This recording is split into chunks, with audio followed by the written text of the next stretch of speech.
আমার নাম মায়া, আর এটা পৈলান। সেদিন চলে গেছিলাম সাউথ কলকাতার এই হ্যাংলা ফুডিতে। এনারা দাবি করছেন সাউথ কলকাতা জোকা পৈলানের মতন জায়গায় এনারাই নাকি প্রথম আনলিমিটেড বিরিয়ানি কনসেপ্টটা এনেছেন। এবার জোকা পৈলানটা সাউথ কলকাতার মধ্যে পড়ে কিনা সেটা কমেন্ট বক্সে তোমরা লেখো, আমি বরঞ্চ বিরিয়ানিটা দেখি। আমি আজকে এসেছি হ্যাংলা ফুডি। তোমরা জানো আমরা যে জায়গাগুলো মানুষ একটু কম কভার করে, যেটা আননোন প্লেসগুলোই তোমাদের সামনে নিয়ে আসি। তো আজকে এসে গেছি হ্যাংলা ফুডিতে, যেখানে উপর দিয়ে এরকম ঘি যাচ্ছে। আচ্ছা, তোমাদের এই কালারটা, বিরিয়ানির কালারটা সাদা সাদা কেন গো? বিকজ এটাতে কোনো কালার ইউজ হয় না, আচ্ছা, পিওর স্যাফরন দেওয়া হয়, আর বাকি আমি কোনো কালার ইউজ করি, ফুড কালার বা কিছু। হ্যাঁ, এটা হোমমেড আমরা আমাদের অর্ডার দিয়ে এটা আনা। তোমাদের এখানে রেওয়াজ নেই 1-2 কেজি ঘি জ্বালা? 1-2 কেজি কারণ সেই পরিমাণে রাইস এখন হয় না, তো 1-2 কেজি মানে লিমিটেড। ভেতরে আমরা ঘি দিই না একদমই। ভেতরে বাটার থাকে? হ্যাঁ, ভেতরে বাটার। আর কোনো রকম কালার তো ইউজ করি না আমরা, এতে কোনো ফুড কালার যায় না, শুধু স্যাফরন ইউজ হয়। আর বাকি যেটা দেখছেন সব মশলার কালার যেটুকুনি আসে সেটাই। মানে আমি শুরু করেছিলাম তখন 3 কেজি থেকে শুরু করেছিলাম, আর এখন সেটা 7 কেজি 8 কেজি। অর্গানিক, একদম কোনো রকম মার্কেটিং ছাড়া। না, কোনো রকম মার্কেটিং ছাড়া। আচ্ছা, তোমাদের টাইমিংটা একটু বলে দাও না। আমাদের 12:30টায় দোকান ওপেন হয়ে যায়, 12:30 থেকে রাত্রি 10:30 অবধি নর্মালি থাকে। আচ্ছা, এক্স্যাক্ট তোমার অ্যাড্রেসটা একটু বলে দাও।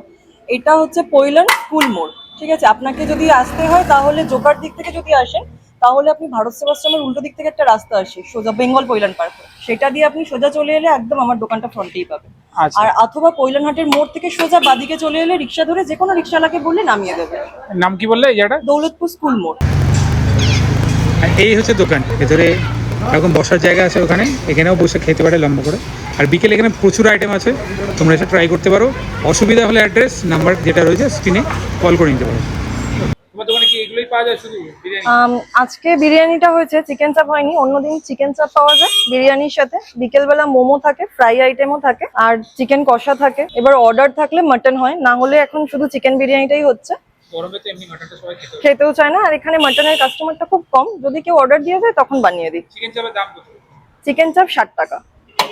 এখানে 130 গ্রামের মাংস আছে, চিকেন চাপেও তাই। আশা করি এই সেম পিসি চিকেন চাপে ইউজ একদম সেম পিসি চিকেন ইউজ হয়। আর 130 থেকে 40 গ্রামের মতো মাংস থাকে, এর নিচে থাকে না, ঠিক আছে? আর এটা 90 টাকা। এটা 90 টাকা। এরপরেও না, ডিম দিলে 100 টাকা। এরপরেও রাইস লাগে? হ্যাঁ, এরপরে রাইস লাগলে দেওয়া হয়, আলুও দেওয়া হয় একবার। কোনো একটা মানে ছুটির দিন আছে, স্পেশাল ডে আছে, ওকেশন ওয়াইজ আছে, সেই সময় মাটন বিরিয়ানি করে। মোস্টলি ওনারা চিকেন বিরিয়ানিটাই রাখেন। আর এরকম রাইস রয়েছে, ঠিক আছে, উপরে বেরেস্তা ছড়ানো। রাইসটা না খুব অয়েলি, না খুব ড্রাই বলতে পারবো। গ্লেজ আছে অবশ্যই। রাইসে একটা ভালো বিরিয়ানি মশলার গন্ধ আছে। মিঠা আতর বা ওই কেওড়া স্মেলটা ওরকম তীব্র নেই। আর সাউথ কলকাতায় মোস্টলি সব জায়গায় ভাজা চিকেন ইউজ হয়, এখানে কিন্তু চিকেন ওনারা বয়েল করেন, এটা দেখেই বোঝা যাচ্ছে। সুন্দর সিরিয়াল, ফ্রেশ চিকেনের কোয়ালিটি। চিকেনের মধ্যে মশলা আর একটু ইনটেক করতে হবে, যেটা আমি বুঝলাম। বিরিয়ানিতে ফ্লেভারস আছে, হালকা একটু ড্রাই লাগছে আমার গলায়। কোয়ালিটি অফ দিস বিরিয়ানি বেশ ভালো। দেখো, আমরা যেহেতু মোস্টলি প্রচুর জায়গায় বিরিয়ানি খেয়েছি, সেই জন্য আমাদের অ্যাটলিস্ট ডিফাইন করতে একটুকু হয়তো নলেজ ঘরোয়া বিরিয়ানি একদম বলছি, তবে বিরিয়ানির উপর একটু কাজ আছে।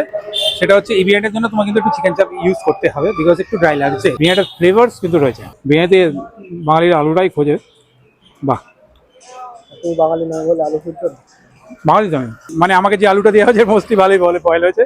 বেসিক্যালি কি বলুন তো, যে আজকালকার যে আলুগুলো হয়েছে ইনস্ট্যান্ট বেস্ট বয়েল থাকে, পরে কিন্তু একটু শক্ত শক্ত হয়ে যাচ্ছে। বাট সেই জায়গার তুলনায় আমার আলুটা ভালো, মানে আমাকে যে আলুটা দেওয়া হয়েছে সেই আলুটা ভালো বয়েল হয়েছে। এরকম 150 গ্রামের পিস থাকে। দাদাকে বলবো এই চিকেনের মধ্যে যেন আর একটু মশলা ইনট্যাক্ট হয়, সেটা একটু দেখতে। কিছু কিছু জায়গায় একটু টাচ আপ দরকার আছে, সেগুলো হলে এটা কিন্তু এই জায়গার মধ্যে কিন্তু একটা ভালো বিরিয়ানি হয়ে যাবে। এখানে হোম ডেলিভারিও আছে 3 কিলোমিটারের মধ্যে। তোমরা এই নিচে দেখা নম্বরটায় কল করে হোম ডেলিভারি নিয়ে একবার ট্রাই করতে পারো। চলো।